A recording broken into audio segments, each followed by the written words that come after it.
இப்போ நீங்கள் பார்க்க போகிற இந்த பதிவு மகா பெரிவாளால் 1921 1921 பூஜை பண்ணப்பட்ட அந்த மேற வைக்கப்பட்டிருந்த அந்த சந்தன உருண்டை.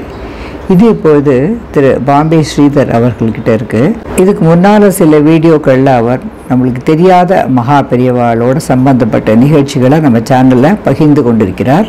இன்னொரு கூடுதல் தகவல் என்னென்னா, இப்போ நீங்கள் மேலே பார்க்குற வைரங்கள் பதிக்கப்பட்ட அந்த கிரீட்டத்தை அந்த திரிபுர சுந்தரியாக பாவிக்கப்படும் அந்த மகா மேரு மேலே விற்கிறதுக்காக காஞ்சி காமகோட்டி பீட்டத்துக்கு திரு ஸ்ரீதர் அவர்கள் அனுப்ப உள்ளார்.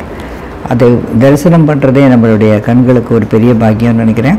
இப்போது திரு ஸ்ரீதர் அவர்கள் அந்த சந்தன உருண்டையை பற்றி மேலும் கூறுவதை அவர் வாயாலேயே கேட்போம். மகா பெரியவா சரணம். நமஸ்காரம். நான் தான் ஸ்ரீதர் பேசுகிறேன் பாம்பேலேருந்து. இன்னைக்கு நம்ம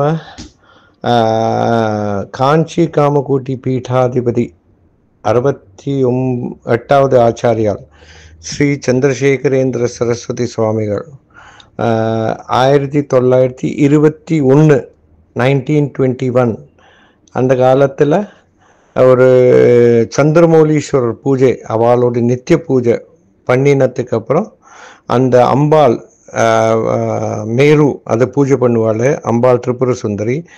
அந்த மேருக்கு மேலே இருக்கிறது சந்தன ஒரு உருண்டை. அந்த உருண்டை பூஜை பண்ணதுக்கு அப்புறம் அதில் நல்ல சக்தி வரும். ஏன்னா அந்த சந்தன மேரு அந்த வள்ளி மேரு மேலே வச்சதுக்கு அப்புறம் அதனோட இம்ப்ரெஷன் மாத்திரம் வருது. அது தவிர அதுக்கு பூஜை பண்ணினானாக்கா அதனோட பவர் ரொம்ப ஜாஸ்தியாக இருக்கு. அந்த 1921 பண்ணின பூஜையோடு மேரு ஒரு ஃபேமிலிக்கு கொடுத்துண்டா. அந்த காலத்தில் அவ ஊருக்கு வந்தோன்னா அந்த ஊரில் அவர் தங்கி அங்கே பூஜை பண்ணார். அந்த ஊர் காட்டு எடையாறு, அந்த திருக்கோவிலூர் அது பக்கத்தில் இருக்குது. அந்த இடத்துக்கு அவ ஆற்றுல மகாபெரிவா பூஜை பண்ணி அந்த சந்தனமேரு கொடுத்துருக்கா. அந்த சந்தனமேரு இந்த ஃபேமிலி எனக்கு கொடுத்துருக்கா. அதை வச்சுட்டு நான் ஆற்றுக்கு ஆற்றுல பூஜையில் வச்சுருக்கேன். இந்த சந்தனமேரோடு ஃபஸ்ட்டு மகிமையை பேசுவோம். இந்த மகாபெரிவா காமாட்சி தாசன் ஒரு பக்தனுக்கு தன்னோட பாதுகையும் அந்த சந்தனமேரும் கொடுத்தார். அதை வச்சு பூஜை பண்ணி அந்த சந்தனமேருவில் வளர தொடங்கி கொடுத்து கிட்டத்தட்ட ஒரு 3/4 அடி வளர்ந்து கொடுத்து அந்த பவர்னால. அதுக்கப்புறம் ஒரு நாள் அந்த சந்தனமேரு மேலே அப்படியே உட்காந்து பூஜை பண்ணிகிட்டே இருக்கும்போது அந்த காமாட்சி தாசை அப்படியே அந்த செவரில் அப்படியே சாஞ்சுட்டு விட்டார். சாஞ்சு உள்ளே இருக்கிறது சூஷ்ம சரீரம் மணி துவீபத்தெல்லாம் அம்பாளோடு ராஜராஜேஸ்வரியோடு எங்கே இருக்காளோ அந்த இடத்துக்கு அந்த சூஷ்ம சரீரம் எல்லாத்தையும் போயிட்டு பார்த்துட்டு எல்லாம் திரும்பி அப்புறமா ஒரு மறுநாள் தான் வந்தது அந்த சூஷ்ம சரீரம் திரும்பி அந்த தேகத்துக்கு. அது வேற அந்த பாடி எங்கேயே வச்சிருந்த அந்த தேகத்தை வந்துவிட்டு பின்ன அவர் உடனே மகாபெரிவாட்ட போனோன்னா அவர் கேட்டார், மணி துவீபமெல்லாம் போயிட்டு வந்தியா அப்படின்னு கேட்டார் அந்த காமாட்சி தாசன்ட்ட. என்னதுக்கு சொல்ல வரேன், அந்த சந்தன மேரு அந்த மேருக்கு மேலே பூஜை பண்ணினா அத்தனை பவர், அந்த வள்ளி மேருக்கு பவர் இருக்கவே இருக்கு. அந்த பவர் அந்த எனர்ஜி இந்த சந்தன மேரு மேலே இருக்கும். அது சொல்லறதுக்கு வேண்டி இந்த 1933 மகாபெரிவா காசிக்கு போனோன்னு இந்த வள்ளி மேரு அவ எத்தனை வருஷமா அவ பூஜை பண்ண மேரு தொலைஞ்சு போயிடுது, திரும்பி கிடைக்கவே இல்லை. அப்புறமா மகாபெரிவா தியானம் பண்ணி அதே மாதிரி ஒரு மகாமேரு வள்ளியில் பண்ணி இப்போதான் அது பூஜையில் இருக்கு. அப்போது இந்த 1921 பூஜை பண்ணின மேரு ரொம்ப விசேஷம். ஏன்னா அந்த பழைய காலத்தை மேருவோடு இம்ப்ரெஷன் இது, அது மேலே பூஜை பண்ணினா அந்த மேரு. இப்போ 1921னா இது 2025, 114 வருஷம் கழிஞ்சு நம்ம கையில் கிடச்சிருக்கு இந்த மேரு. 104 வருஷம் கழிஞ்சு கிடச்சிருக்கு நமக்கு அந்த மேரு. அப்போ இந்த சந்தன மேரு அப்படி இருக்கிறத ரொம்ப விசேஷமான ஒரு இது ஒரு மேரு, இது சந்தன மேரு இது கிடச்சிருக்கு நமக்கு.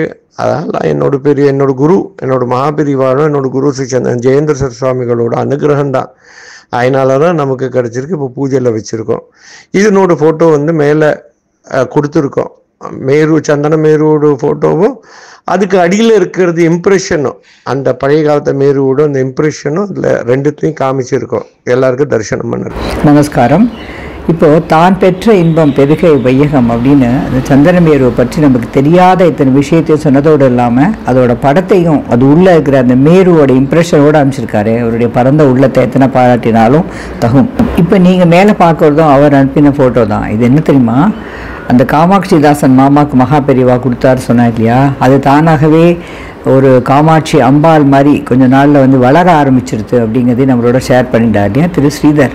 அதுதான் இந்த படம். இதை பார்த்துட்டே தான் காமாட்சிதாசன் மாமா தன்னோட சூக்ஷ்ம சரீரத்தால் அம்பாளுடைய இந்த மணி தீபம் அதெல்லாம் அப்படியே போயிட்டு வந்ததாகவும் அதுக்கப்புறம் மகா பெரியவா அவர்கிட்ட கேட்டதாகவும் சொன்னார் இல்லையா. இந்த நிகழ்ச்சியை கேட்கும்போது எனக்கு சௌந்தரிய லகரியில் 8வது ஸ்லோகம் தான் ஞாபகம் வருது. சுதா சிந்தோர்மதே